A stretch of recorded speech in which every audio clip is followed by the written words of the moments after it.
Ok, bonjour, vous m'entendez? Bonjour Je vais Olivier. commencer. Bonjour Christine, bonjour Harry, Bonjour tout le Salvatore. monde. Et on est que 6 participants. Il y a un problème. Il y a un problème technique, une autre réunion qui a interféré et j'ai été rebasculé sur mon Zoom de LSU. Il a fallu que je troubleshoot, comme on dit ici. Alors, bienvenue à cette session. Et Salvatore, peut-être tu as commencé. Aviez-vous commencé les présentations ou étiez-vous sur le point de démarrer? D'après l'ordre alphabétique, Harry vient en premier et ensuite Christine. Je dois donner les excuses de Denis Roy, doyen de la faculté de droit de l'Université de Moncton, qui ne peut pas nous rejoindre, obligation de doyen de pas tout à fait dernière minute. Il m'a écrit il y a quelques jours. Bienvenue donc à cette session sur loi, religion et minorité, ombre et lumière. Nous sommes en plein bien sûr, dans la thématique de ce colloque. Harit Dabag est professeur à l'Université de Montréal, ami de Juris Diversitas et ami personnel de longue date. Harit, tu as la parole. Merci beaucoup, mon cher Olivier. Merci à toutes et à tous d'être là. Je suis vraiment honoré d'être encore de retour à Juris Diversitas et de participer à cette belle activité. J'ai vu la conférence générale. Si je n'étais pas là, malheureusement, hier, aussi des occupations parce que je viens de prendre la direction d'un nouveau programme de droit comparé à la faculté de droit, de maîtrise en fait en droit comparé à la faculté de droit de l'Université de Montréal, et c'est assez exigeant à mettre en place. Peut-être avec aussi le concours de Juris Diversitas, on peut nouer des partenariats ou arriver à une forme de collaboration. Donc, je serais honoré de pouvoir mettre ce chantier en place et en cours. Je ne sais pas, Olivier, si je pourrais partager mon écran parce que j'ai un PowerPoint.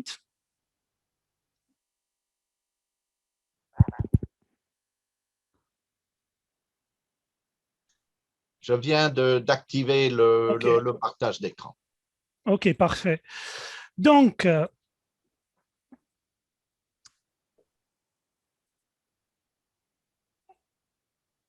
est-ce que vous voyez mon écran? Est-ce que c'est en mode présentateur ou en mode… C'est parfait, c'est comme ça doit être. OK, ça va, parce que j'ai mes notes sur l'autre écran. Donc, le sujet de mon intervention, c'est la phase cachée de la codification, modernisation et altération de l'esprit de droit musulman. Ça s'inscrit en fait un peu dans le dark side of law. Donc, je vais commencer par planter un peu le décor. On sait tous c'est quoi la codification. J'ai choisi cette définition de cornu dans le vocabulaire juridique. Donc, codification, c'est une œuvre destinée à rassembler, à fixer, à clarifier, rénover, systématiser, unifier les règles relatives à une matière en les ordonnant en un corps de règles ayant valeur de loi. On sait également tous c'est quoi les mérites, c'est quoi les avantages tirés de ce processus, systématisation, rationalisation, accessibilité, intelligibilité de droit, entre autres. Moi, je vais plus focaliser sur la question de rationalisation, parce que toute codification, comme disait Cabriac, toute codification poursuit en fait comme objectif une rationalisation de droit qui permet en fait en particulier de mettre fin à l'insécurité juridique née d'un désordre normatif. Donc, c'est une technique occidentale par excellence. On le sait, c'est une technique continentale, donc de tradition juridique civiliste, mais cette technique a été adoptée par l'immense majorité des pays musulmans, ce qu'on a appelé un mouvement qu'on a appelé la codification de la charia. Donc, la question que je me pose et que je vous pose dans le cadre de cette présentation, c'est la codification. Est-ce que la codification a eu pour conséquence, la codification ici du droit musulman, d'altérer en fait le système classique de normativité islamique? En d'autres termes, est-ce que le processus a eu pour effet de compromettre la flexibilité originelle de la normativité islamique classique? Généralement, quand on pose cette question à un juriste de monde arabe ou de monde musulman, il va répondre par la négative.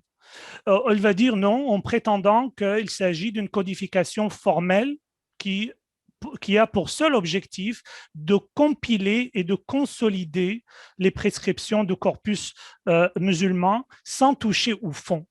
Et donc, ça s'inscrit dans la continuité, dans la fidélité à la normativité classique. De ma part, dans le cadre de cette présentation, je serai amené en fait à nuancer une telle affirmation et démontrer qu'il y a certains effets nuisibles et invisibles de la codification de droit musulman. Donc, il faut d'abord, avant de se lancer dans la démonstration, de revenir sur deux qualités intrinsèques de droit musulman. Donc, j'aimerais bien, avec vous, voir ces deux spécificités du droit musulman. D'abord, le droit musulman, c'est un droit doctrinal. Le droit musulman, ce qu'on appelle en arabe le fiqh, c'est la science islamique de droit. C'est une œuvre des jurisconsultes de 8e et 9e, même 10e siècle. C'est un droit de juriste et non pas un droit de législateur et de juge. Donc, ça diffère de la civil law et de la common law de part de son aspect en fait doctrinal. La source du droit, ce n'est pas le législateur et ce n'est pas le juge, mais c'est la doctrine. Et donc, on a pu en fait affirmer, et là je reprends la citation de Lénan de Belfond, qu'il n'existe en droit musulman qu'une seule source où il est permis de puiser la règle légale, la doctrine. Donc, le corpus juriste de l'islam est vraiment constitué doctrinalement, de façon empirique, à partir de quelques versets du Coran, à partir de quelques récits attribués au prophète, qu'on appelle le hadith, et cela de manière très casuistique et très empirique. Et c'est donc dans les traités médiévaux de fiqh, dans les traités de Moyen-Âge de fiqh, dans les manuscrits anciens, qu'on trouve en fait formuler les solutions concrètes qui ont en valeur de loi. C'est pour ça que je souscris à cette affirmation selon laquelle Lina Ganagé en fait disait que nulle part, même à Rome, la doctrine n'aura acquis un monopole aussi puissant dans l'élaboration des règles juridiques. Nulle part, un droit de jurisconsulte ne sera assuré d'une telle pérennité. Donc ça, c'est le caractère d'abord doctrinal. Puis, deuxième qualité intrinsèque du droit musulman, c'est que le droit musulman est un droit à divergence. C'est qu'on a hérité d'un ensemble gigantesque de littérature et des travaux écrits qui remontent au Moyen-Âge, qui sont sans commune mesure et incomparables à ce qui existait en fait en Europe à l'époque, au Moyen-Âge. C'est-à-dire là, vraiment, on a un ensemble énorme de travaux écrits qui reflètent des multitudes d'opinions, d'interprétations, une sorte de case law, sauf que le case law ici, c'est d'origine doctrinale.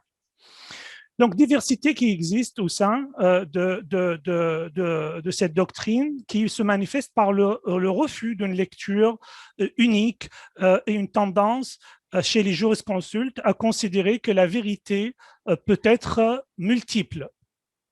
Donc, c'est toujours été admis cette diversité au sein de fiqh et ça, il y a là, comme vous voyez à l'écran, un récit qui est attribué au prophète comme quoi la différence d'opinion au sein de le prophète en fait aurait dit que la différence d'opinion au sein de ma communauté est un signe de miséricorde de Dieu.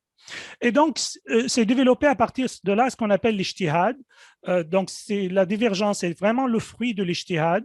Chaque juriste tente de pousser son raisonnement à son point le plus lointain afin d'aboutir de son point de vue à une solution qui est aussi conforme que possible au commandement divin, au commandement qu'on retrouve dans le Coran. Donc, cette divergence d'opinion n'existe pas seulement entre les écoles qu'on appelle hanafites, malikites, shafiites, etc. Il y avait une dizaine aussi, mais ont disparu. Donc, n'existe pas seulement entre les écoles, entre le madhab, mais existe aussi dans les écoles, à l'intérieur de chacune, et aussi parfois chez les mêmes auteurs. chez le même auteur, on peut trouver des opinions divergentes sur plusieurs questions juridiques. Donc, à partir de là, s'est développé ce qu'on appelle la ilm al-khilaf, la science de la dialectique, dont le champion était nul autre que Averroès. C'est une science qui explique les désaccords entre les jurisconsultes et les argumentations à l'appui de chaque solution. Une fois cela compris, en fait, cette spécificité du droit musulman, on peut comprendre très bien que l'avènement de la codification est quelque chose vraiment nouveau. Parce que c'est une technique qui est complètement étrangère au droit musulman. La nature doctrinale du droit musulman est tout aux antipodes de la codification. Et c'est pour ça, il y a eu, je souscris en fait à cette affirmation que vraiment la codification a constitué une véritable révolution culturelle dans le monde arabo-musulman.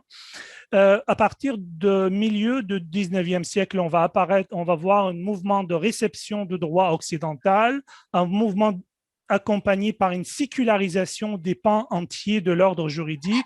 Donc, dans la majorité des pays musulmans, le droit est devenu un droit séculier, un droit de facture moderne par la réception des codifications occidentales. Pour autant, le droit musulman a gardé un seul domaine réservé, c'est cantonné, c'est confiné au seul domaine qu'on appelle le statut personnel. Donc, le droit de la famille au sens large, mariage, divorce, filiation. Donc, le droit musulman est devenu ce domaine-là est un domaine qui est tributaire des données religieuses et notamment du droit musulman. Mais même dans ce domaine, le domaine réservé du droit musulman, même dans ce domaine, le phénomène de codification a conquis ce domaine réservé. Et on va voir un mouvement de codification du droit musulman en matière familiale, ce qu'on appelle une codification, j'ai choisi ce terme, à droit constant, formel, et on voit apparaître des codes dans tous les pays musulmans qu'on appelle soit des codes de statut personnel comme en Égypte, en Syrie, en Tunisie, en Irak, en Jordanie, ou des codes de la famille, comme c'est le cas en Algérie, au Maroc, aux Émirats arabes unis, au Qatar. Ces codes-là sont censés être dérivés de fiqh et donc qui reflètent le droit musulman, mais sous forme d'articles, sous forme d'un ensemble répartis en livres, titres, chapitres et sections. On a dit qu'il y a des avantages à ça. C'est que mettre fin aux divergences, éviter aux juges de faire appel aux traités, aux manuscrits de fiqh anciens qui sont trop volumineux, trop complexes, trop ambigus. Et donc, il y a des avantages et on a présenté cela comme une œuvre de consolidation, comme une œuvre de compilation. Sauf que en réalité, la forme du droit, la forme et le fond sont indissociables. Pour moi, la forme et le fond sont indissociables et la forme de droit déteint sur sa nature. Codifier, c'est modifier, disait ou écrivait René Munier, qui est ethnologue de l'Algérie coloniale. C'est pour ça que Joseph Chartres, ici, disait que le droit musulman est essentiellement incodifiable. C'est parce que sa nature, le caractère trop fluctuant des solutions, la casuistique, les divergences entre les jurisconsultes rendent l'opération de systématisation contraire à son esprit. Et donc, il y a ce risque d'altération, ce risque de dénaturation de son esprit. C'est donc de cette face cachée de codification que je vous propose donc de démontrer à travers l'exemple de l'affiliation en droit musulman. Donc, je prends cet exemple de l'affiliation en droit musulman, c'est qu'il faut savoir que seul le mariage valide qui puisse en fait établir l'affiliation en droit musulman, théoriquement, il n'y a qu'une seule catégorie d'enfants en droit musulman qui sont les enfants légitimes. Ça découle de la présomption légale de paternité, ce qu'on appelle le walad lil firash, l'enfant appartient au lit conjugal, et donc ça rend que juste le mariage valide est capable d'établir la filiation vis-à-vis du père de l'enfant. Et la conséquence est donc, il n'y a pas de statut d'enfant naturel. Et donc, le droit musulman s'oppose à la création de tout lien de filiation naturelle. Et on a déploré, plusieurs auteurs, même occidentaux, ont déploré en fait le sort qui est réservé aux enfants nés hors mariage en droit musulman. On voit ça dans la littérature assez fréquemment, mais cela sans compter sur l'ingéniosité des fuqaha d'autrefois qui ont vraiment imaginé des solutions pour tempérer la rigueur de la règle coranique. Donc, il y a eu des expédients, des fictions, des aménagements qui ont été faits pour finalement rendre plus ou moins tous les enfants légitimes. Et vraiment, le statut de l'enfant naturel devient vraiment presque inexistant. On va voir c'est quoi ces expédients qui ont été développés. On va voir comment la rigueur théorique de système va céder le pas à une surprenante souplesse de la pratique. Quels sont ces expédients de droit classique? Là, je parle de droit de Moyen-Âge, droit de 9e, 10e siècle. Qu'est-ce qu'ils ont imaginé, ces fuqaha? D'abord, on a ce caractère consensuel et peu formaliste de mariage. Le mariage en droit musulman, c'est un contrat privé, c'est un contrat consensuel, c'est un contrat qui ne nécessite ni la présence d'un officier public, ni la présence d'un religieux. Sa nature consensuelle et privée fait en sorte qu'on a admis toutes sortes de mariages. Mariage coutumier, mariage apparent, mariage présumé par simple cohabitation. Simple cohabitation pourrait en fait considérer comme étant un mariage. Donc, toutes les situations douteuses qui présentent l'apparence d'un mariage, l'enfant sera considéré comme légitime.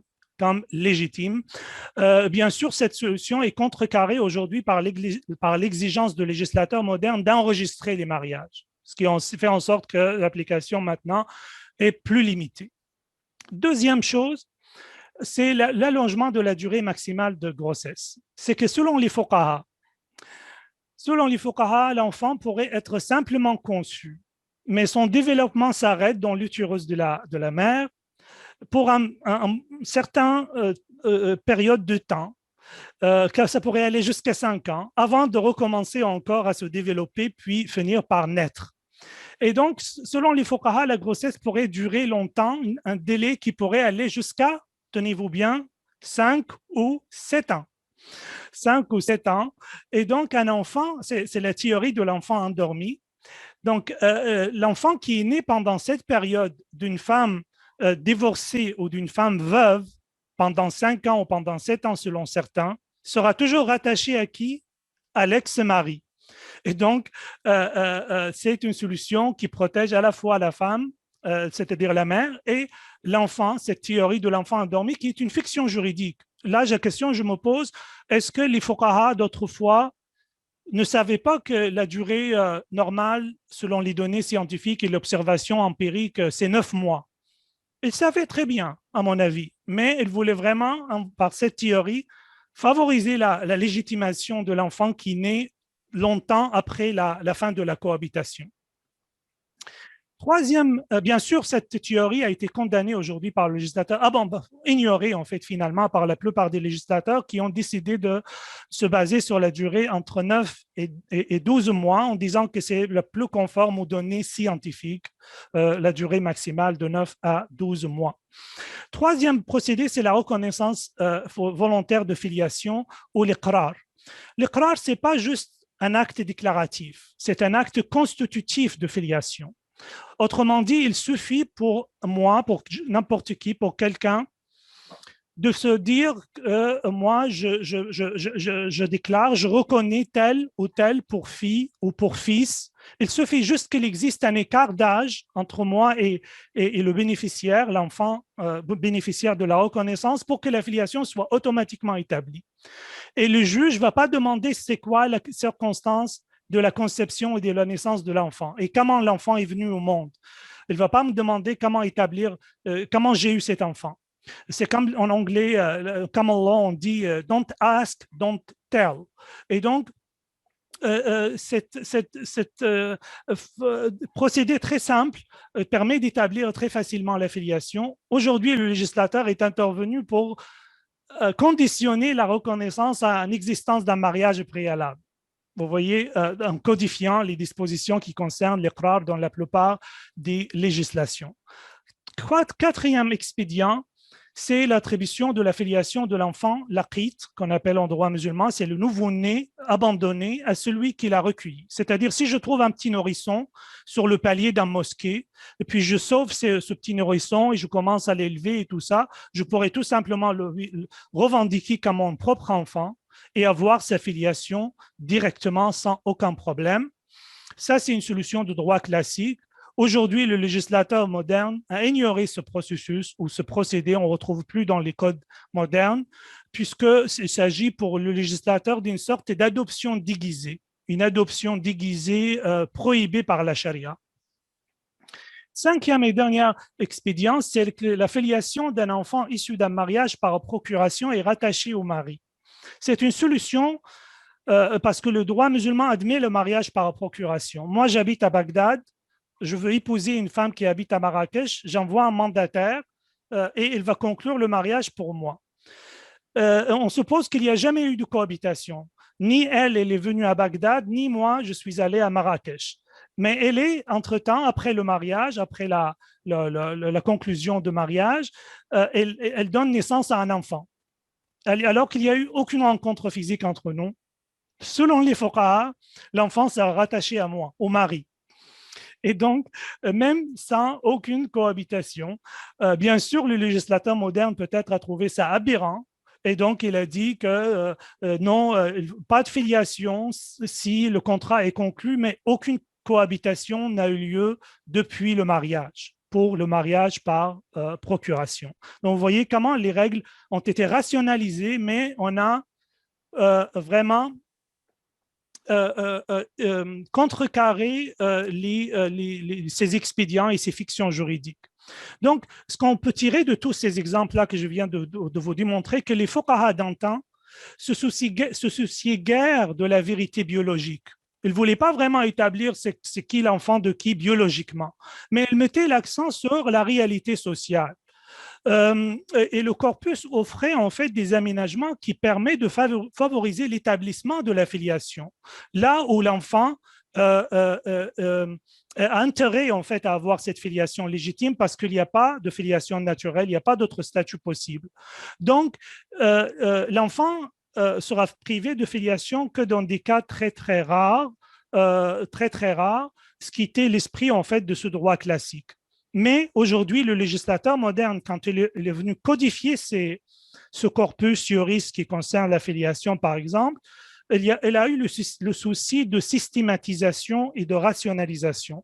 Et cela a amené le codificateur à abandonner ces procédés, soit abandonner, soit ignorer, ne pas les intégrer dans les codes, parce qu'ils sont jugés archaïques, ils sont jugés fictifs, ils ont été jugés comme échappatoires ou subterfuges. Subterfuge en fait juridique. Donc, on a neutralisé ces éléments qui permettaient en fait autrefois d'assurer à l'enfant né hors mariage une filiation qui est en principe interdite.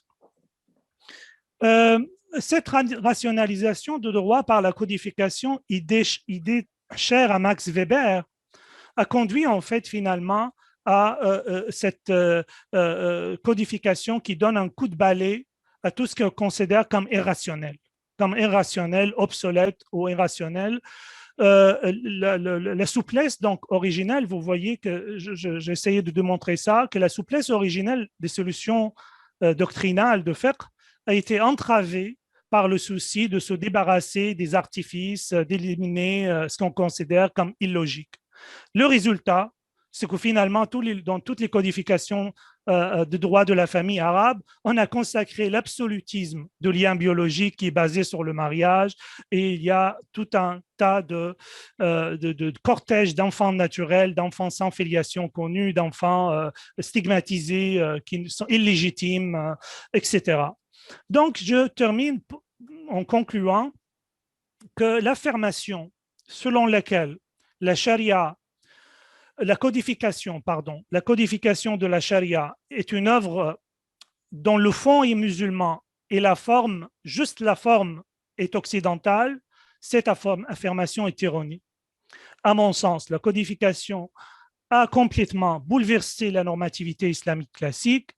Je partage ici l'avis surtout de Baudouin Dupré, qui disait qu'en fait que c'est indubitable que les expériences contemporaines d'intégration de la charia dans le corpus juridique des États-nations a provoqué un bouleversement de l'économie et de l'épistémologie de la normativité musulmane, c'est-à-dire une transformation de l'équilibre général des fondamentaux, des sources, des références, tout ce qu'il lui appelle la grammaire de la normativité islamique.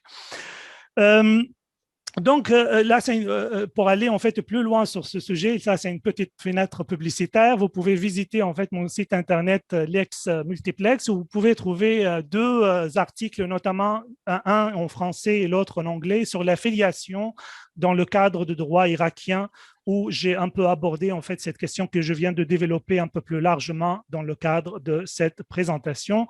Je vous remercie infiniment de votre écoute et peut-être il y aura une période de questions après. Je serai ravi de répondre à vos questions. Merci.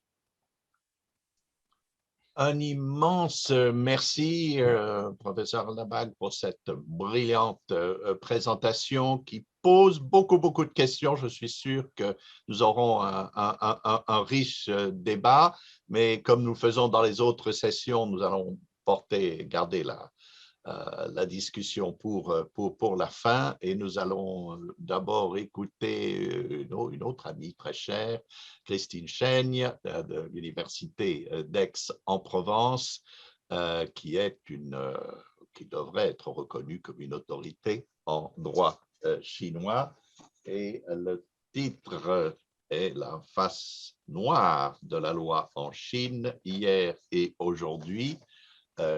Chère Christine Chaigne, tu as la parole. Merci beaucoup, Olivier. Est-ce que je peux partager mon écran? Voilà. Voilà. Alors, peut-être une précision pour commencer. En fait, je ne sais pas pourquoi, enfin, c'est une erreur de ma part, ce n'est pas la face noire de la loi, mais la face cachée. Je ne sais pas pourquoi j'ai marqué noir, c'est en fait la face cachée de la loi. Il ne s'agit pas de la loi qui serait en elle-même contraignante ou qui opprimerait, ou au contraire, une loi qui en elle-même serait ineffective ou qui serait inapplicable. Ce n'est pas de ça. Il s'agit de la loi que l'on met volontairement sous le boisseau, de celle que le juge décide consciemment de ne pas appliquer, parce qu'il lui préfère d'autres critères de jugement et d'autres normes. Et lorsque la loi a ainsi une face... Pardon. Et donc voilà, là, ça c'était la précision, pardon, sur le fait que je vais parler de la face cachée de la loi. Alors, en réalité, mon propos est axé sur la Chine,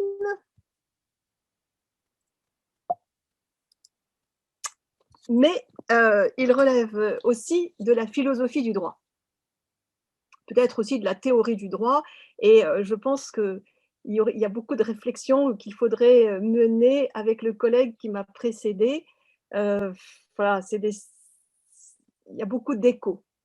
Donc, c'est aussi un sujet de philosophie du droit, ou peut-être de théorie du droit, peut-être d'épistémologie, comme l'a dit mon collègue.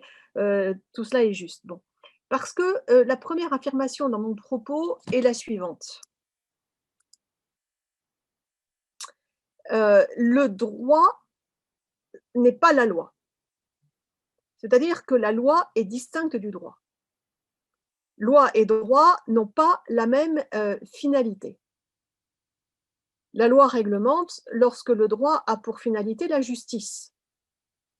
La loi n'a pas pour finalité la justice, mais le droit a pour finalité la justice. Et en latin, ius et iustitia, c'est la même racine. Ius, c'est le droit, justitia, c'est la justice.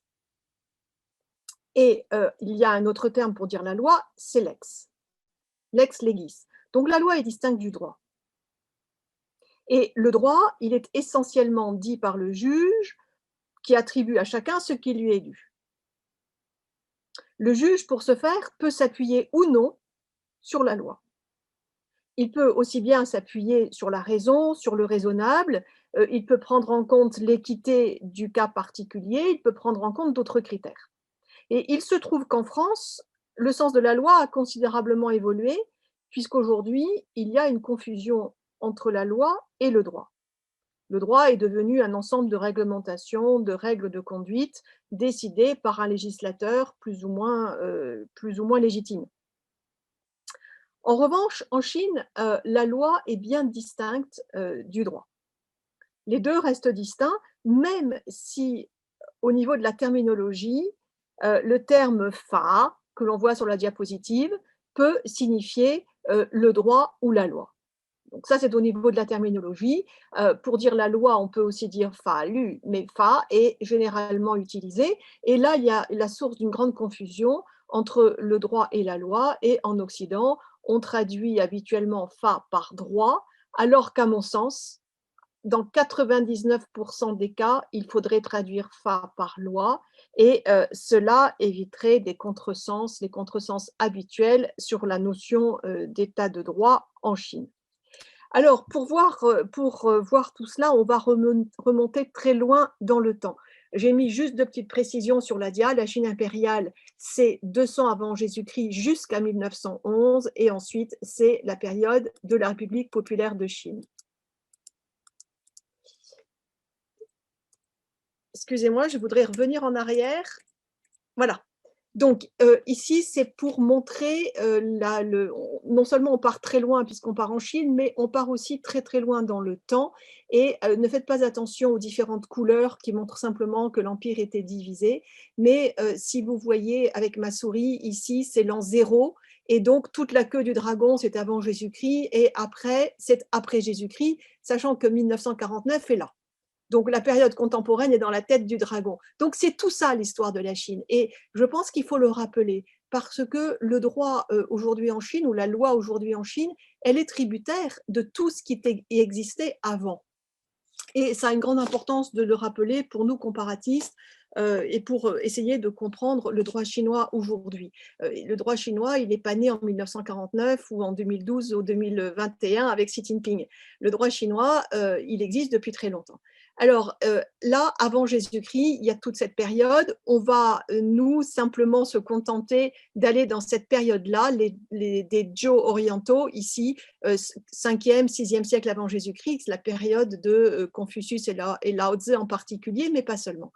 Donc, nous allons remonter dans cette période et surtout, ce que je vais montrer, c'est qu'on peut distinguer deux grandes périodes, la Chine impériale, qui commence ici, là, la Chine impériale, et qui va jusqu'en 1911, ici, et ensuite, on a une autre Chine. D'abord, la République de Chine et la République populaire. Mais en tout cas, quand je vais parler de la Chine traditionnelle, c'est toute cette Chine. C'est toute cette Chine-là. Voilà. C'est même plus que la Chine impériale. Voilà. C'était juste une petite précision par rapport au temps et par rapport aussi donc, à l'espace. Alors, dans cette Chine, on observe que, notamment dans la Chine impériale, donc jusqu'en 1911, eh bien, il y a deux normes qui sont en même temps des valeurs et qui sont privilégiées par rapport à la loi. C'est pour ça que je parle de face cachée de la loi, dans le sens où des normes lui sont privilégiées, des normes qui sont aussi des valeurs. Et aujourd'hui, dans la Chine contemporaine, la Chine du président Xi Jinping, il y a de nouvelles valeurs qui sont aussi des normes définies par le parti État chinois et qui sont privilégiées par rapport à la loi. Ce sont les valeurs centrales du socialisme chinois. Donc, mon propos sera divisé en deux parties et en deux sous-parties, avec une première partie sur la Chine impériale qui privilégie les valeurs normatives que sont Qing et Li au détriment de la loi. Et puis, nous verrons dans un deuxième temps la Chine contemporaine qui, elle, privilégie les 12 valeurs centrales du socialisme chinois, toujours au détriment de la loi.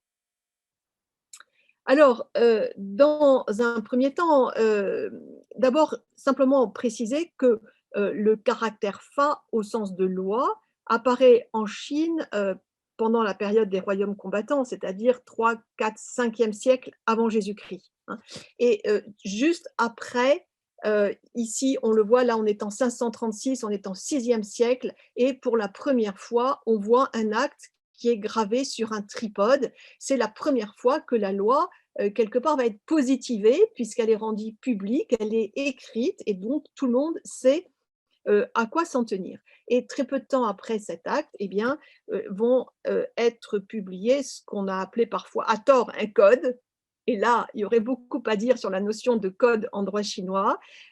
Appelons plutôt cela un corpus de loi, donc qui apparaît déjà 4e, 5e, 6e siècle avant Jésus-Christ. C'est l'époque aussi de Confucius.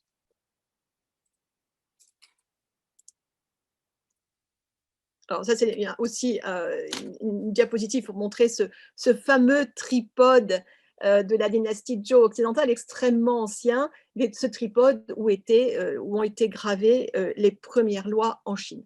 Donc nous sommes à l'époque du maître Kong, Confucius, qui lui va prôner un certain nombre de vertus, et notamment ici ce sont dans les entretiens de Confucius, eh bien avec Lao Tzu, il va prôner une vertu qu'on appelle le Ren, R-E-N, qui est une vertu essentielle de bienveillance, qui est le fondement de toute relation humaine. Et donc, fondement de toute relation humaine, c'est-à-dire aussi une norme. Et les vertus prônées par Confucius comme par Lao Tzu, finalement, sont à la fois des valeurs et des normes. On connaît aussi le modèle des 5 relations humaines de Mencius, qui continue Confucius, les relations les relations qui découlent de l'ordre naturel, entre le père et le fils, l'aîné et le cadet, le souverain et le ministre, les époux, les amis, c'est les 5 relations. Et donc, ce sont des relations sociales où chacun est à sa place et chacun joue son rôle. On se demande pourquoi il y aurait besoin de lois. Et de fait, ça n'est pas cela que l'on prône. Et toutes ces relations sont finalement récapitulées dans une notion fondamentale que l'on appelle le Zhenqing. Alors sur la dia, j'ai rappelé d'abord le premier corpus de loi, le Fa-Ting, et puis ensuite, donc, Zhen, cette vertu confucéenne qui est éminemment sociale et qui est à la base de toutes les relations, et j'en suis à Zhenqing, qui est une norme pivot de la culture juridique traditionnelle. Et ce Zhenqing, on peut le traduire par le sens commun de valeurs humaines et sociales. Voilà, sens commun de valeurs humaines et sociales, c'est un pivot de la culture juridique traditionnelle. Il n'est pas le seul, puisqu'il est associé à Li. Li, c'est une notion très particulière. On le voit en bas de la slide. Li, au départ, c'est un verbe d'abord, et c'est tailler le jade en suivant les veines, c'est-à-dire se coltiner le réel. Et ça, c'est très intéressant. Tailler le jade en suivant les veines, c'est-à-dire prendre en considération ce qui existe. Et c'est le sens premier de Li. Et bon, Li, je ne vais pas m'attarder parce que le terme va beaucoup évoluer. Il va prendre le sens de raison, de vertu. Il va être associé à Tian Dao, que l'on voit en bas de la slide, et qui lui veut dire la voie céleste. Et à partir de là, enfin, on le voit, l'ordre naturel a quelque chose de céleste, mais Tian Dao a aussi quelque chose de céleste. Et à partir de là, Tian Dao ensuite va évoluer en Tian Li. Et dans un tel contexte, on comprend pourquoi Chuang-Tzu, qui est un taoïste, explique qu'il existe une voie céleste et une voie de l'homme. La voie céleste n'agit pas, mais elle est respectable. La voie de l'homme agit, elle est fatiguée parce qu'elle fait tout.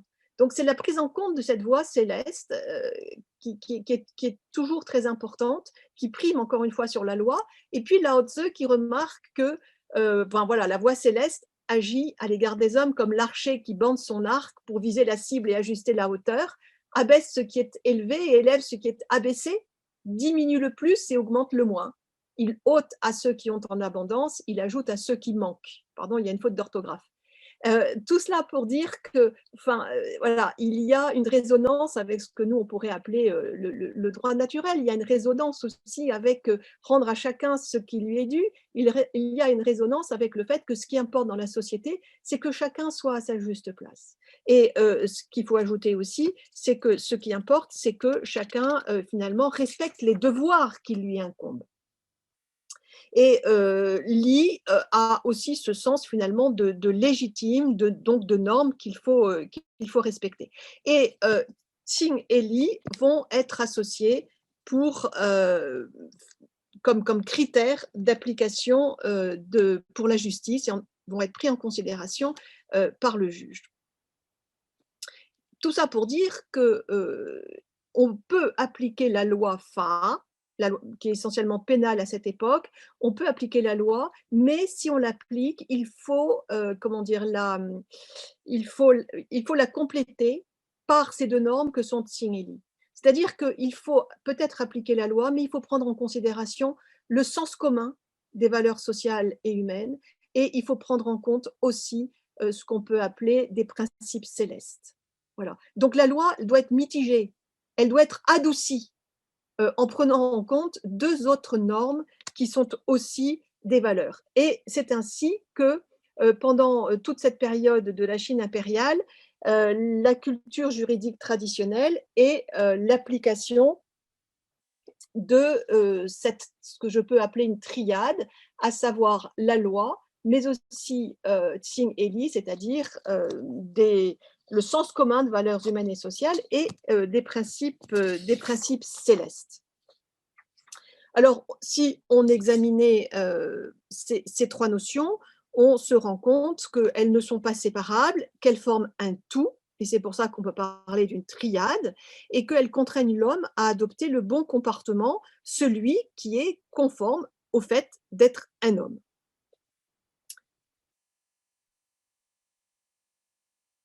Un autre li, L-I, peut aussi être noté, c'est le li qui signifie le rite.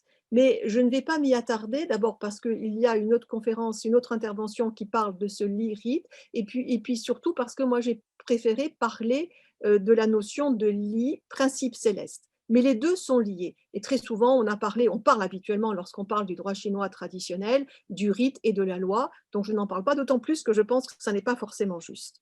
En tout cas, il est vrai qu'on peut considérer que le rite et la loi sont deux rênes dans les mains de l'empereur pour conduire le pays, et on peut remplacer le rite par ses principes célestes. Alors, pour terminer sur cette première partie et rapidement aborder la deuxième, je voudrais souligner que dans la Chine impériale, on privilégie ces deux valeurs au détriment de la loi. Et je me demande si ça n'est pas finalement une bonne chose. La loi n'est pas diabolisée, c'est pas pour ça qu'elle est mise sous le boisseau, mais elle est mise à sa juste place, sans complexe. Elle est un critère parmi d'autres. C'est la face cachée de la loi, mais c'est une face essentielle, sans laquelle, à mon sens, la loi ne serait pas la loi. Dans cette Chine hiérarchisée, les devoirs de chaque homme sont déterminés suivant le statut. Et c'est la raison pour laquelle Lao Tzu dit « plus on voit fleurir les lois et les règlements, plus il y a de violeurs et de brigands ». Et ça, c'est un des problèmes de la loi. Et on peut encore l'appliquer aujourd'hui. Bon. Et je voudrais aussi ajouter que dans cette Chine impériale, l'élément Fa est cité en dernier. On dit Tsing Li Fa. Donc Fa est cité en dernier. Qu'est-ce qu'il faut comprendre par le fait que la loi est reléguée au dernier plan ? En fait, il n'y a pas de recours à la loi sans qu'il y ait d'abord recours aux valeurs. Et même, ce qui veut bien dire que la loi peut être appliquée, mais peut aussi ne pas l'être. On n'a pas forcément besoin d'appliquer la loi.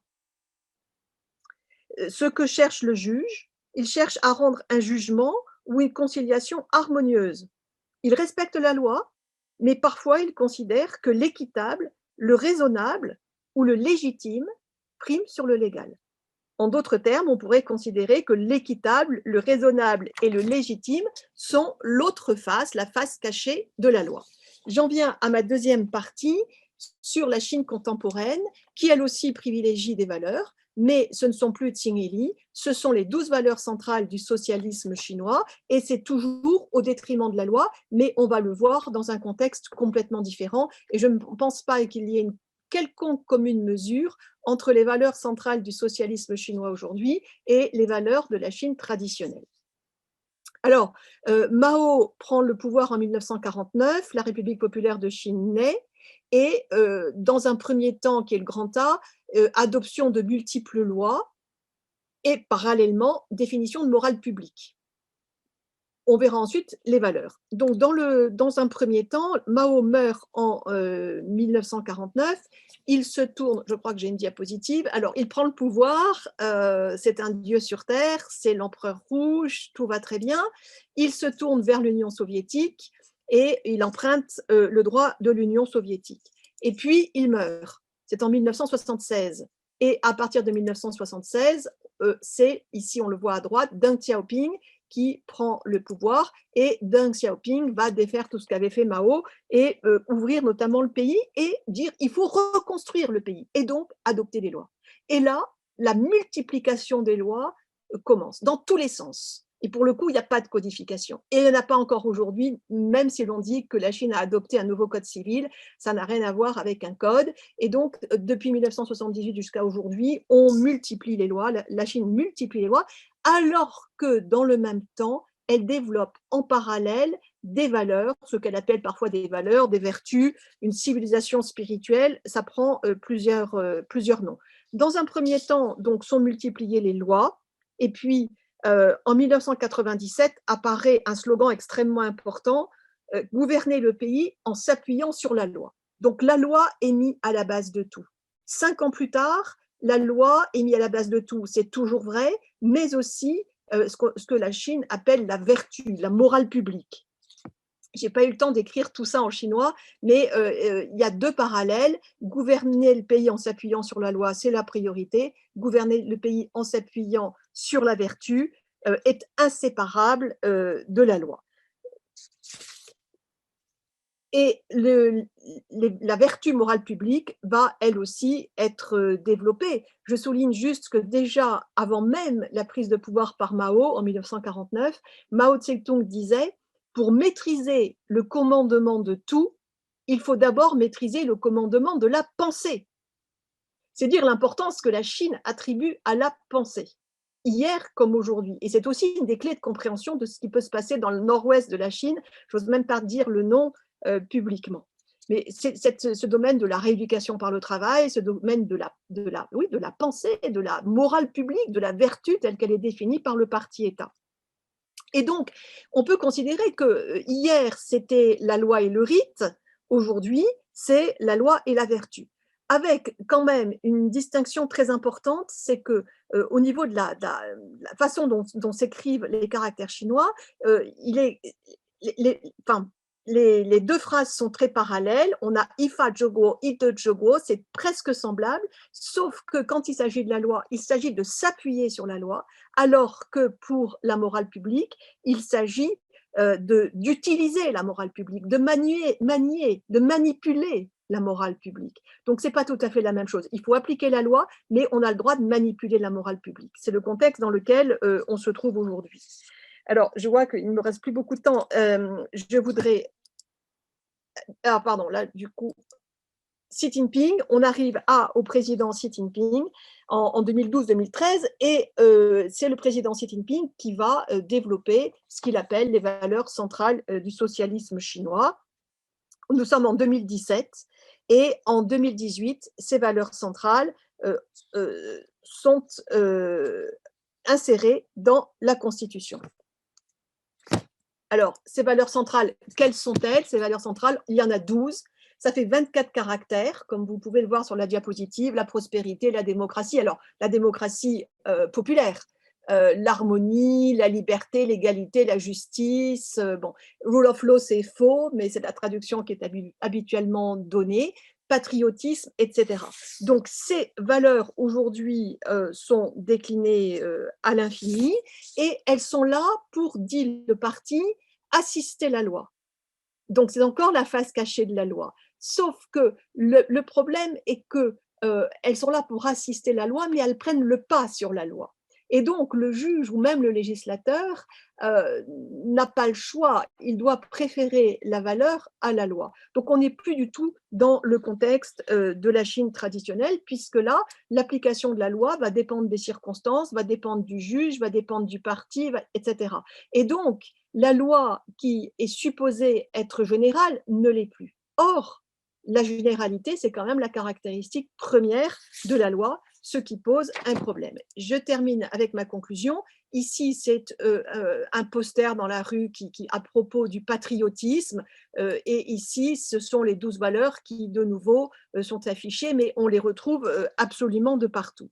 Donc, pour terminer, je dirais qu'aujourd'hui, comme hier, la valeur et, enfin la morale publique, les 12 valeurs et la loi sont les deux rênes pour la conduite du pays, mais contrairement à ce qui se passait auparavant, il y a une reine prépondérante par rapport à l'autre. Ce sont les 12 valeurs centrales du socialisme chinois. Ces 12 valeurs sont sélectionnées, sont édictées, sont valorisées, sont manipulées par le parti. Il n'est plus question de faire référence au peuple, même si le parti dit représenter la voix du peuple. Par ailleurs, ces notions, si aujourd'hui le parti essaye de faire appel à des notions du passé, parle de valeurs, parle de Confucius, les instituts Confucius sont partout, le parti aujourd'hui, le parti-État tente de faire un parallèle avec le passé, je voudrais simplement rappeler que si les mots sont les mêmes, les réalités derrière ne sont en aucun cas comparables, puisqu'aujourd'hui, effectivement, c'est le parti qui prend en main toutes ces valeurs. Je terminerai par un paradoxe que je n'ai pas vraiment un paradoxe et je n'ai pas la solution de mon paradoxe, à savoir que très récemment, la Chine a adopté des lois importantes, une première loi sur la sécurité nationale en lien avec Hong Kong et une deuxième loi par rapport à la sécurité biologique et biologique, par rapport à ce qui se passe à Wuhan, le laboratoire P4 que je connais de très très près. Donc ces deux lois sont fondamentales, elles ont été adoptées récemment, mais en même temps, a priori, ces deux lois fondamentales seront assistées par les valeurs centrales du socialisme chinois. Et enfin, dernière remarque, puisque nous sommes entre comparatistes, il ne me semble pas, pour toutes les raisons qui ont pu être dites maintenant, et pour beaucoup d'autres, il ne me semble pas possible de considérer que le droit chinois relève d'un des grands systèmes de droit dans le monde. Malgré tout ce qu'on peut en dire aujourd'hui, je pense que la Chine n'a reçu aucune influence significative du droit étranger et que le droit chinois est essentiellement et fondamentalement un droit chinois, et ce sera le mot de la fin. Merci beaucoup. Un immense bravo et merci, Christine. Il était difficile de faire tenir la Chine dans 20 minutes, mais nous avons oublié le temps en écoutant ces propos extrêmement riches, extrêmement savants. Harry Daldabag avait commencé des parties du dictionnaire, d'une définition de codification. On se rend compte en vous écoutant tous les deux que quand on va au fond des choses, et vous avez tous les deux fait non seulement du droit comparé, mais de la théorie du droit, vous êtes allés très très loin. Tout ça ne tient pas dans des définitions de dictionnaire, mais pour rendre quand même hommage à Cornu, vous avez fait bouillir la Cornue et vous avez fait dégager des conceptions, des idées qui vont certainement alimenter une discussion très, très riche. Il était tout à fait fascinant d'avoir dans la même présentation le droit musulman et le droit chinois. Les deux se rentrent dedans dans le nord-ouest de la Chine auquel il a été fait allusion. La conversation est ouverte et Célia Berger-Tarrard a une question. Bonsoir, merci à tous les deux pour vos excellentes présentations. Alors, Pardon, est-ce qu'on peut juste arrêter le partage de l'écran pour qu'on puisse être en assemblée? Ça serait bien. Alors, bon, malheureusement, je dois vraiment partir. Je suis désolée, c'est un examen. Je ne peux pas le laisser en rade comme ça, mon fils. Mais je vais quand même poser une question au professeur Dabag sur les fuqaha. Alors, je suis désolée, je ne prononce pas très bien, mais finalement, ces fuqaha, vous disiez qu'ils peuvent assouplir les règles. C'est ce qui m'intéresse. Qui sont-ils exactement? Quelle est leur compétence? Ont-ils toujours un rôle à jouer aujourd'hui? Et puis, vous disiez que finalement, aujourd'hui, on n'avait plus ce rôle finalement de fuqaha parce qu'on avait la loi qui était là, qui était dure, etc. Mais le juge n'a-t-il pas un peu ce rôle de modérateur ou d'interprète à jouer dans le droit musulman? Je ne sais pas si je peux répondre, Olivier. Oui, donc merci beaucoup pour la question, c'est super intéressant. Le fuqaha, c'est le terme, c'est traduit en fait en français un peu par théologien juriste ou jurisconsulte. Ce sont finalement ceux qui vont œuvrer à la formation du droit musulman au cours du 8e, 9e et 10e siècle.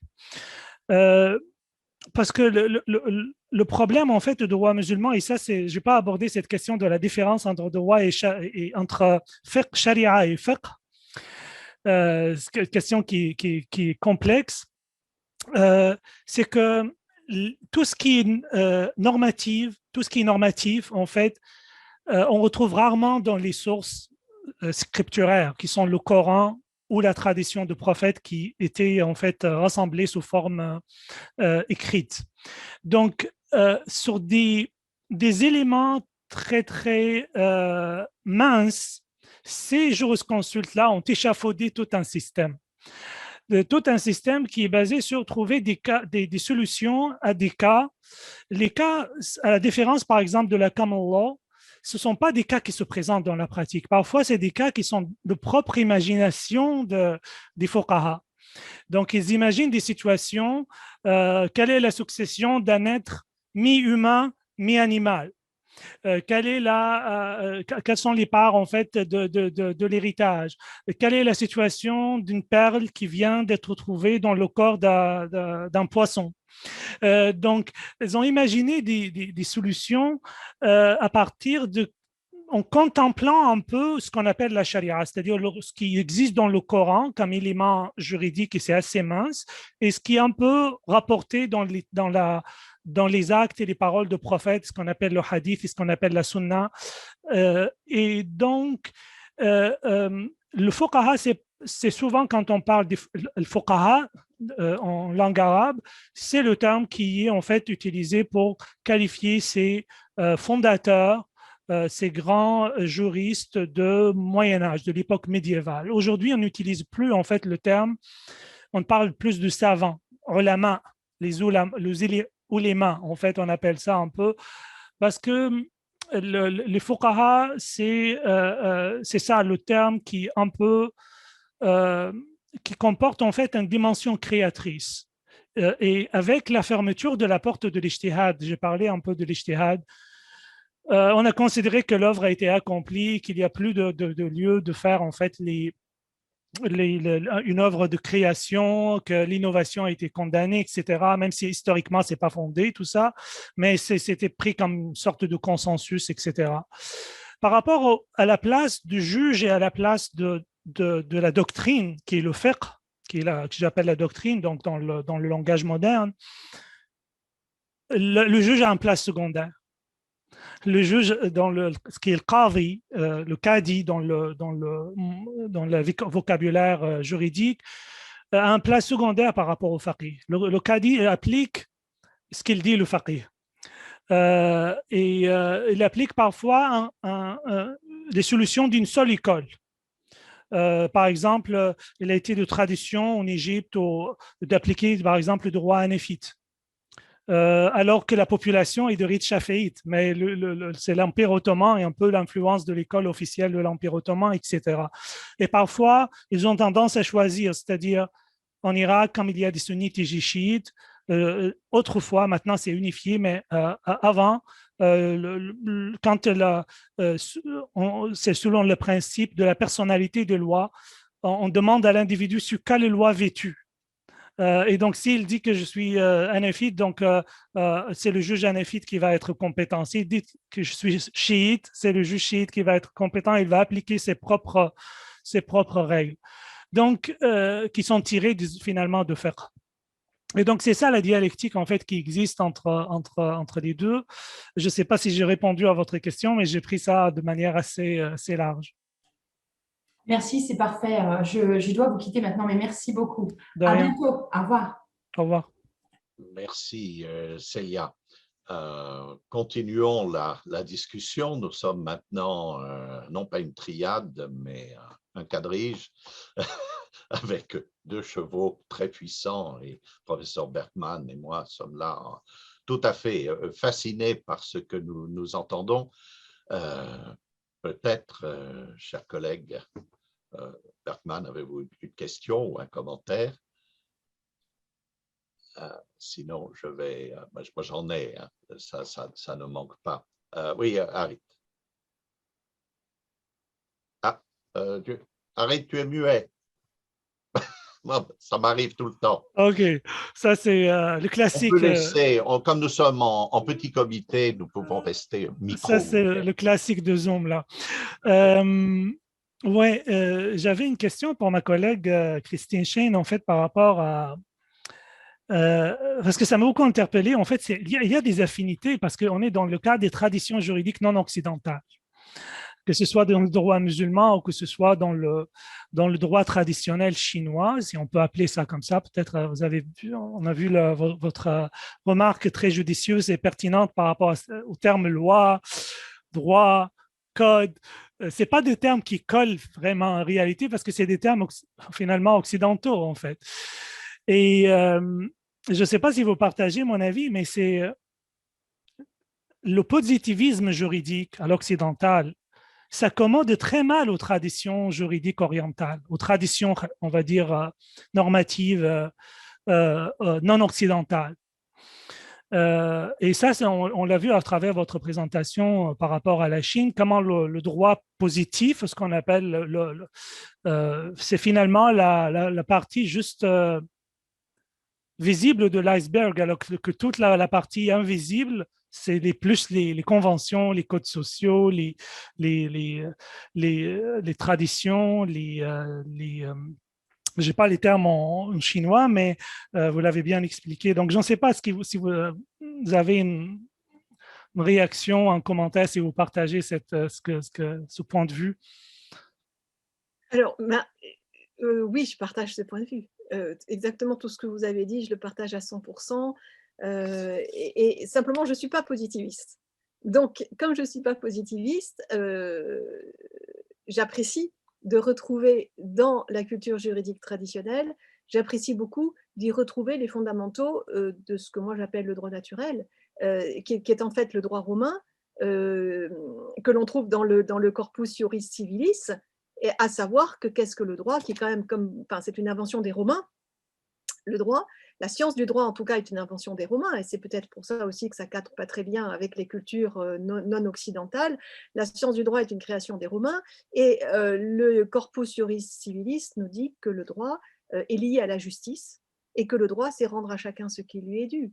Donc, c'est exactement à cela que correspond la culture juridique traditionnelle chinoise, et c'est le cas jusqu'en 1911. Et ça, je trouve que c'est très bien et que c'est très intéressant. Alors, donc là, je partage complètement votre point de vue, et je regrette que nous, en France, si j'avais eu à parler du droit français, mais je n'avais pas envie de le faire, mais si j'avais eu à le faire, malheureusement, mon titre aurait été la face noire du droit français, et non pas la face cachée, mais la face noire. Et mon propos aurait été sur les maladies du droit français. Et ça me navre, parce que je fais un cours en première année d'introduction au droit, et j'ai beaucoup de mal à ne pas expliquer à mes étudiants qui commencent leurs études de droit que le droit en France va mal, qu'il est malade, ne serait-ce que par l'inflation des lois. Trop de lois tue la loi, et par cette assimilation entre loi et droit. Non, ce sont deux choses qui doivent être différentes. Qu'aujourd'hui, de par le positivisme dont vous venez de parler, que le positivisme philosophique est influencé notre conception du droit, et que du coup, aujourd'hui, nous sommes tous positivistes, qu'on le veuille ou pas. On est bien obligé de vivre dans son temps et dans son époque, on est tous positivistes, et donc, il y a une assimilation entre la loi et le droit. Mais qu'ensuite, on ait du mal à expliquer tout ça à des étudiants, c'est pas étonnant, on marche sur la tête. Il faut revenir, à mon avis, à l'essentiel. Le droit, c'est rendre à chacun ce qui lui est dû.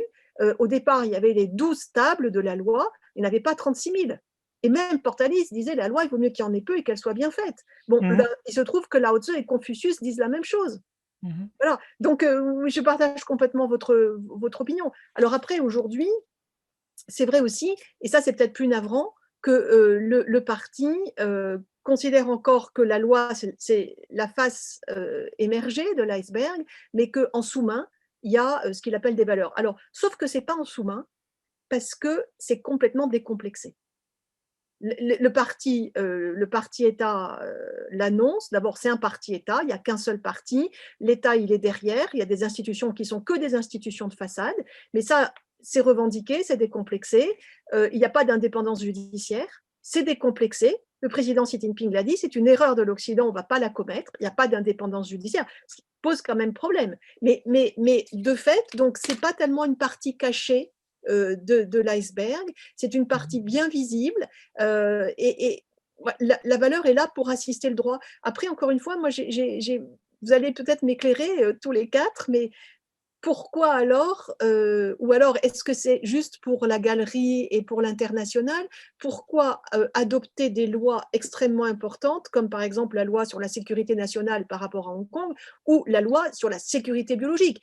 Cette loi n'existait pas quand le P4 de Wuhan a été construite. Et ça a été reproché au gouvernement chinois. Et on était en 2009, 10, 11 à l'époque. La Chine, alors que la France construisait le P4 à Wuhan, la Chine n'avait pas cette loi pour assurer la sécurité et la sûreté du laboratoire. Et elle ne l'avait pas à un point tel qu'elle l'a adoptée l'année dernière. Mais pourquoi adopter ces lois si par ailleurs ces lois doivent être assistées par les valeurs centrales? Je n'ai pas la réponse. De cette conversation me vient l'idée suivante. Nous sommes en train de revisiter finalement la question des sources du droit. Je ne veux pas entrer dans la définition du droit, le mot est indéfinissable, les pluralistes juridiques d'ailleurs nous le disent et la rendent encore moins définissable qu'avant. Mais quand on parle des sources du droit, dans la théorie classique, on insiste toujours sur ce qu'on voit sortir. Mais ce qui est intéressant dans le concept de source, c'est d'où ça vient, ce qui sort. Et nous parlons, même dans les systèmes occidentaux, dans les systèmes romano-germaniques ou dans les systèmes de common law, de la partie immergée de l'iceberg. Et puis nous utilisons un langage tout à fait convenu et un petit peu étriqué dans la conversation. Vous avez discuté les cas, mais la discussion des cas peut se faire, on pense toujours à case law, à jurisprudence, mais c'est aussi la doctrine du temps des Romains, ou alors Savigny qui pose la question de à qui appartient le vin qui reste dans la bouteille quand on quitte la table du restaurant. Est-ce qu'on peut l'emporter? Est-ce qu'elle appartient au restaurant? Pareil avec le pain ou les croissants à la fin du petit déjeuner. Le cas est discuté en doctrine et puis va peut-être avoir une ramification pratique, va peut-être inspirer la loi, etc. Et il y a tout ce bouillonnement à l'intérieur, toutes ces forces créatrices du droit qui dialoguent, qui interagissent, et puis il y a ce qui sort. Christine, tu as beaucoup insisté sur finalement ce qui compte, c'est ce qui va être dit peut-être, ou jugé, ou décidé, peut-être que c'est ça le droit, mais est-ce que le droit aussi, c'est pas ce que les gens vont conformer leur attitude parce qu'ils pensent que c'est ça le droit, et qui veulent rester dans la conformité au droit, puis on ne saura jamais s'ils ont agi en conformité ou pas parce que ça n'ira pas devant le juge. Je pense que toutes ces discussions sont fascinantes et nous amènent à réfléchir pas seulement au droit musulman ou au droit chinois, mais à repenser ce que nous définissons comme droit dans les cultures occidentales. Alors, il faut quand même que je pose une question, que je ne fasse pas seulement du commentaire. Ma question elle va être pour Christine. Christine, tu as dit le code civil de Chine, ce n'est pas un N'existe code, pas. il n'existe pas. Alors, j'aimerais que tu élabores un petit peu. J'allais poser la même question, en fait. Ah, les grands esprits. Parce que j'ai lu un article de Cabria Arrête. qui sur le code, en fait, qui parlait de code, paru au Dalloz. Oui, alors je vais dire ce que je pense, mais je veux dire, je ne suis pas forcément très autorisée parce que je n'ai pas encore fait de travail de recherche conséquent sur ce sujet. J'ai lu l'article de Denis Cabriac, mais quel crédit lui accorder Quel crédit lui accorder Qu'est-ce qu'il connaît de la Chine? Pour le fond de ma pensée est le suivant. Mais heureusement, on est en petit comité parce que je vais être très sévère. Et c'est un de mes défauts. C'est pas enregistré. Oui, oui. Mais j'espère que C'est enregistré, la conversation sera publique. oui, mais j'espère, Harit, que vous allez comprendre ce que je veux dire. C'est-à-dire que, enfin, je veux dire, moi, je ne fais pas de cours à Aix-en-Provence sur le droit musulman. Peut-être que quand j'aurai lu vos articles, et j'ai très envie de le faire, et peut-être que quand j'aurai discuté avec vous, je serai OK pour présenter un petit peu le droit musulman dans mes cours de droit comparé. Je vais peut-être oser le faire. Mais enfin, je ne serai quand même pas à l'aise pour parler de quelque chose que je ne connais pas. Bon, il se trouve que Denis Cabriac, qui est un grand professeur, est à l'aise pour faire un article sur le code civil chinois. Il n'est pas le seul. Récemment, il y a eu un webinaire avec Marie Goré, et pas seulement Marie Goré, un responsable, un haut magistrat, enfin ils étaient 5 ou 6, et tout le monde y allait de la comparaison entre le droit civil chinois et le droit civil français. Mais pour moi, je ne comprends pas comment est-ce qu'on peut mettre en parallèle deux corpus qui n'ont de commun qu'un nom. On parle de code dans les deux cas. Mais ensuite, ce code est immergé dans un système qui n'a rien de comparable, absolument rien de comparable. Ni la loi, ni le juge, ni la jurisprudence, ni la doctrine, ni le législateur. On est dans un contexte en Chine où il y a un parti-État. Et on est dans un contexte en France où on a un législateur. C'est quand même pas la même chose. On a un contexte en France où on a distingué les règles commerciales et les règles civiles. Dans le code civil chinois, on a les règles commerciales. Les civiles et commerciales n'ont jamais été distincts en Chine. Et puis par ailleurs, il n'y a jamais eu de code en Chine. Pourquoi? Parce que la Chine n'y arrive pas. Pour qu'il y ait un code à minima, il faut qu'il y ait une certaine maturité politique. C'est bien pour ça qu'en Allemagne, il a fallu tant de temps avant qu'il y ait le code civil. Ça a été plus précoce en France et encore plus précoce en Angleterre. Donc, il faut qu'il y ait une certaine maturité juridique. Bon, en Chine, voilà, comme Harit disait tout à l'heure, même cette notion de droit, enfin voilà, il y a des réglementations en Chine. Ensuite, pourquoi vouloir adopter cette terminologie qui est finalement une terminologie occidentale? Donc non, le code, et puis dans le code civil chinois, enfin voilà, il y a des remarques qui sont très générales, et puis il y a un certain nombre de lois peut-être, mais on sait très bien que ces lois sont pas absolues, qu'elles sont assistées par les valeurs. Nous, dans le code civil français, il date pourtant de 1804, mais pour l'instant, ce qui est posé, voilà, c'est la loi. Elle peut être dure, mais c'est la loi. Donc, pour moi, il n'y a absolument rien de comparable. Donc, enfin, mais c'est pour moi du même ressort que tous mes collègues qui font des thèses ou écrivent des articles sur l'état de droit en Chine. Mais comment peut-on imaginer un état de droit au sein d'un parti-État? Si notre collègue Rostam de Macao était là, il dirait que c'est un oxymore. Enfin voilà, parti-État et État de droit, enfin, les deux, ça ne colle pas. Et pourtant, en tout cas en France, mais même dans la langue anglaise, tout le monde parle de rule of law ou d'état de droit à propos de la Chine. Mais moi, je n'arrive pas à comprendre de ce dont il s'agit. Les dirigeants chinois le disent très clairement. On est au-dessus de la loi. On est au-dessus de la Constitution, on est au-dessus de la loi. C'est décomplexé. Et puis par ailleurs, encore autre élément important, dans la mesure où il n'y a pas d'indépendance judiciaire, bon, moi je veux bien qu'il y ait un code, qu'il y ait une loi, mais si à côté il n'y a pas un juge, que veut dire la loi sans juge? Nous, le code civil, les réglementations du code civil sont appliquées par un juge. Voilà. Et si elles ne peuvent pas être appliquées par un juge, qu'est-ce que ça veut dire qu'une loi qui ne peut pas être appliquée par un juge? Mais qu'est-ce que ça veut dire? Est-ce que c'est encore une loi? Est-ce que c'est encore un code? Ou que veut dire ce code? Enfin voilà. Et encore une fois, si la Chine n'a jamais eu de code, je crois qu'il y a beaucoup de raisons pour ça. Enfin, je ne sais pas si je suis claire, mais et puis je ne sais pas comment je suis en colère. Et j'arrive pas à calmer cette colère parce que j'ai l'impression que, enfin, ça me paraît être du bon sens. L'histoire de l'état de parti, état de droit, ça me paraît être du bon sens. Et pourtant, voilà. Et pourquoi traduire ça par droit alors qu'il faudrait traduire par loi? Personne ne se pose la question.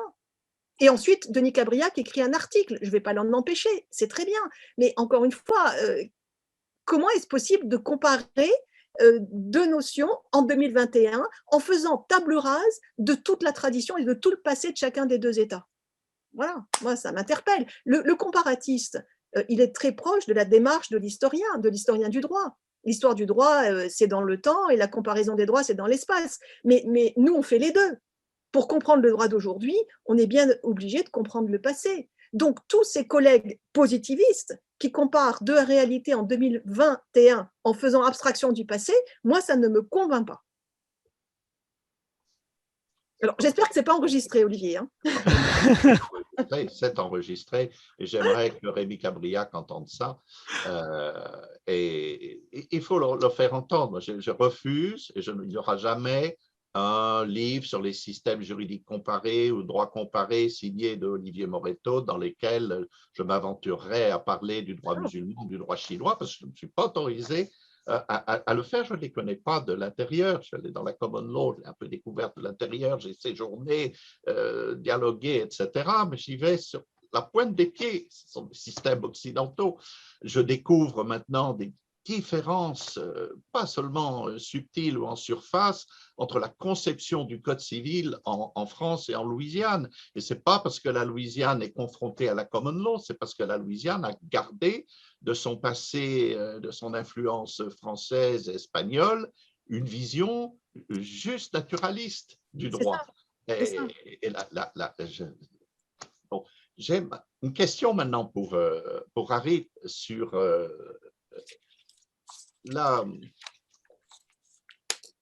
l'antinomie, la difficulté à utiliser la codification en droit musulman. Je me demande si le propos est vraiment relatif à la codification, qu'on peut entendre peut-être plus largement que dans un sens positiviste. Je vous dis bien d'où je viens ici.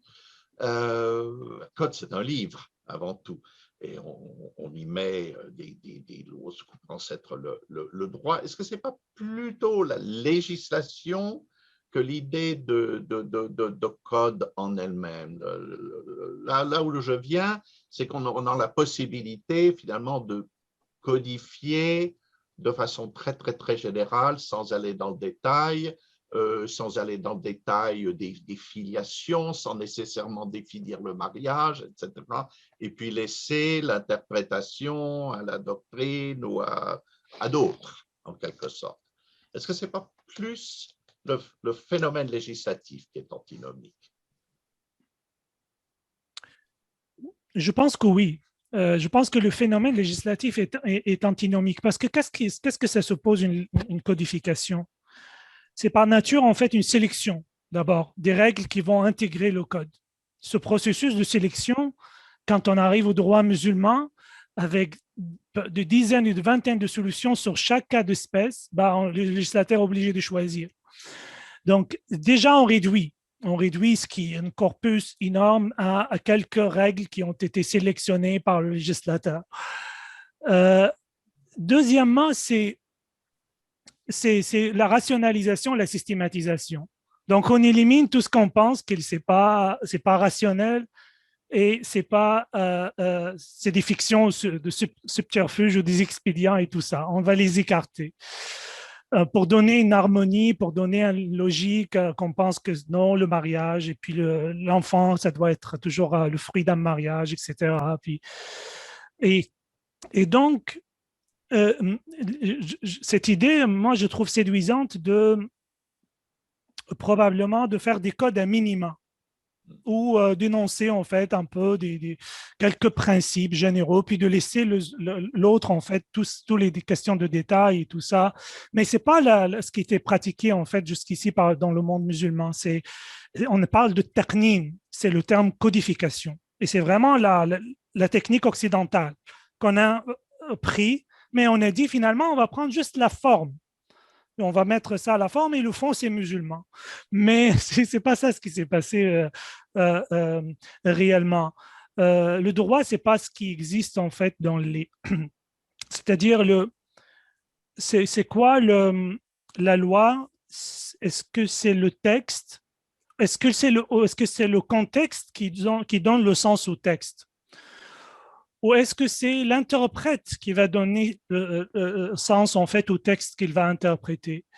Donc, si on ne prend pas en considération le contexte, comme tu as dit, Olivier, par rapport à la Louisiane, par exemple, ou si on ne prend pas en considération l'interprète, c'est-à-dire le juge, comme elle a dit Christine, en fait, par rapport au contexte chinois, je pense qu'on ne peut pas comprendre. C'est vraiment juste en lisant un texte dans un code que ça va être comme ça.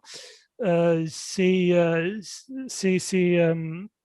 ce truc que le pluralisme juridique, en fait, nous apprend. C'est de prendre en considération toutes les autres sources qui nous sont extra-législatives ou toutes les normes, en fait, possibles, qui sont l'émanation, finalement, des pratiques sociaux, des codes, des normes, le bon sens, tout simplement, que les gens, en fait, pensent que c'est qu'il doit se conformer à ça parce que c'est le sens que c'est le bon sens. Puis c'est une valeur ou un caractère contraignant. Donc, ça nous amène en fait à cette réflexion, Olivier, que tu as dit par rapport aux sources même de droit qu'on a étudiées toujours de point de vue un peu occidental, mais qui la réalité de ce positivisme, ça ne peut pas coller à d'autres traditions un peu plus complexes. Que ce soit en Afrique, en Asie, en Moyen-Orient, que ce soit le monde musulman ou autre. Ouais, c'est un beau thème à réflexion.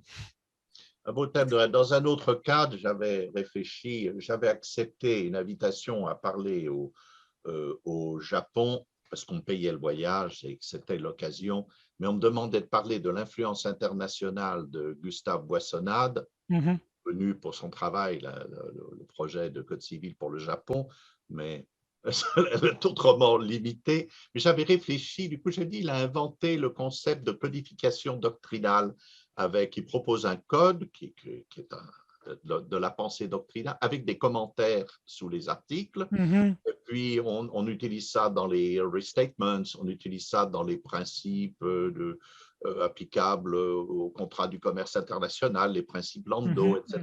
C'est très à la mode et très en vogue actuellement. Ce sont des textes qui n'ont pas valeur de loi, qui pourtant peuvent avoir une influence considérable dans la pratique et dans la vie juridique internationale.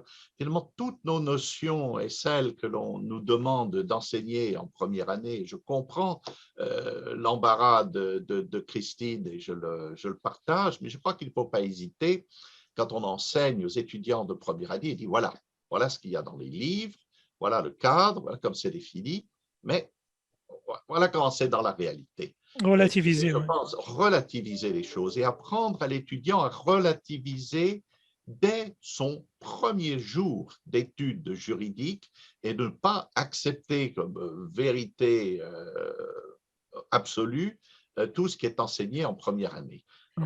On a l'impression qu'on donne un catéchisme et qu'il faut apprendre comme ça, connaître, et puis après que le reste des études de droit, c'est ah oui, ben non, c'est pas tout le catéchisme. Pourquoi ne pas le dire dès le début? C'est ce que nous essayons chez nous dans le cours de Western Legal Traditions, dans lesquels c'est à la fois du discours et de l'étude de discours, parce que finalement, il y a les définitions, il y a ce qu'on dit dans les livres, mais qu'en est-il dans la réalité?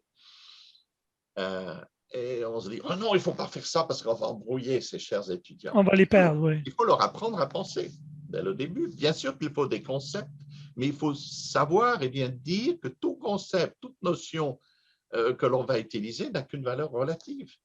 et peut être remis en cause la minute d'après. C'est un peu ce que nous avons fait là pendant cette conversation. Non, en tout cas, elle est d'une richesse Est-ce que je peux poser une fabuleuse. question, Tant pis pour Olivier? ceux qui ne sont pas venus. Oui.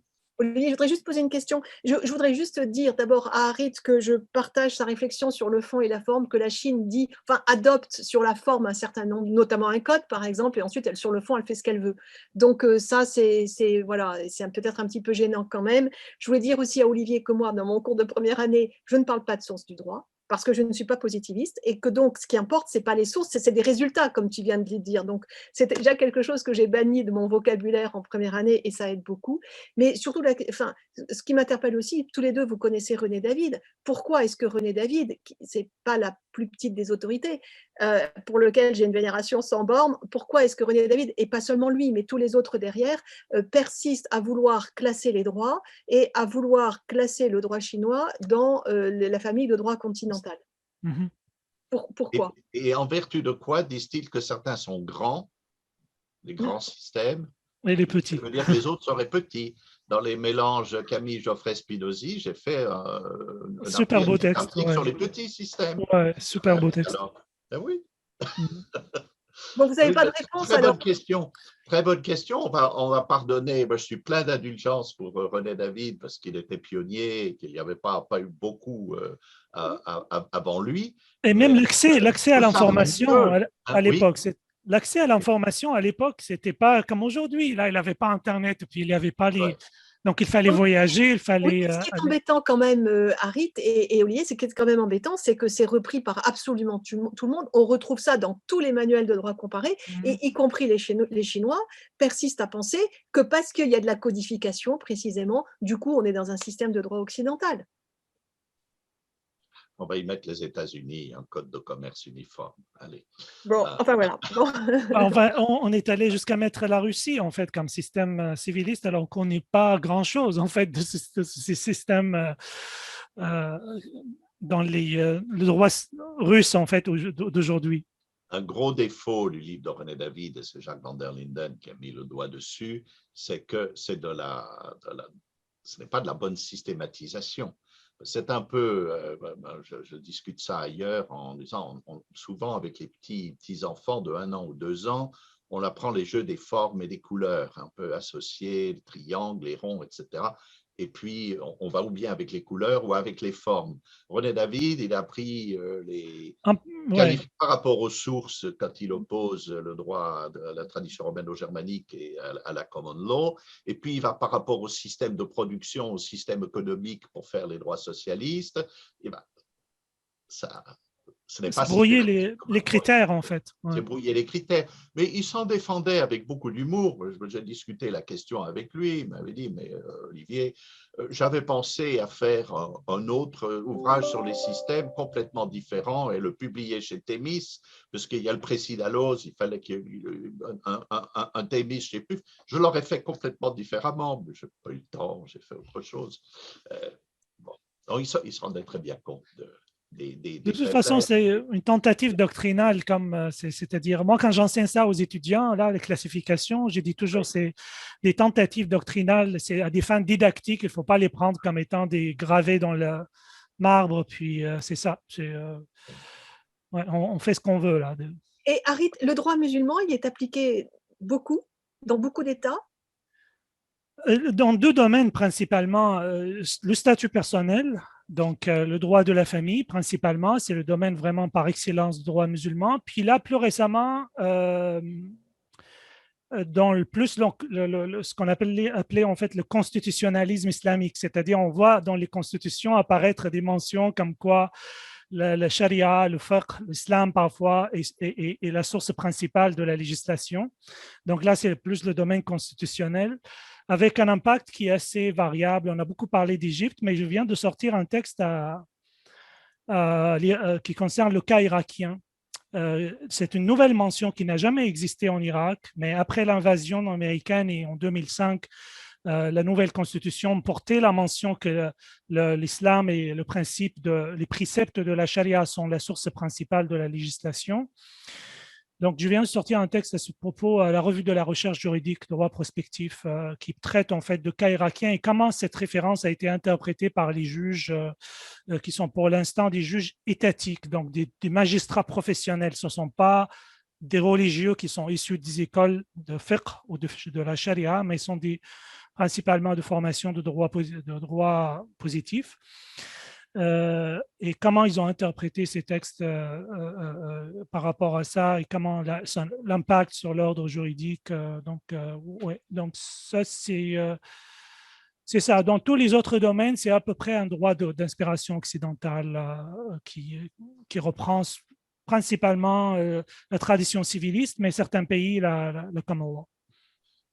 Merci. Tu peux nous envoyer cet article, Harry. Oui, volontiers. Avec beaucoup d'intérêt. Volontiers. Le deuxième juriste que je connais qui écrit sur le droit irakien, il y a Dan Stiegel, qui est diplômé de mon université. Oui, je connais. Il était au ministère de... Intéressant. Et puis, il faut lire, Harit, Christine peut te l'envoyer, la thèse sur King Lifa de Li Xiang, le Fa chinois, valeurs centrales du socialisme, les valeurs centrales du socialisme aux caractéristiques chinoises, c'est remarquable. C'est vraiment remarquable. J'ai eu le privilège d'être dans le jury. C'est publié? C'est pas encore. Pas encore publié, ok. Pas encore, mais Christine, il ne faut pas attendre. Il faut vraiment le faire. En tout cas, je vais garder le contact avec Harit. Harit, on va échanger nos mails pour garder. Je suis un ancien d'Aix-Marseille. Oui. Je suis un diplôme. Et Harit, mon doctorat en droit, c'est de Aix. D'accord.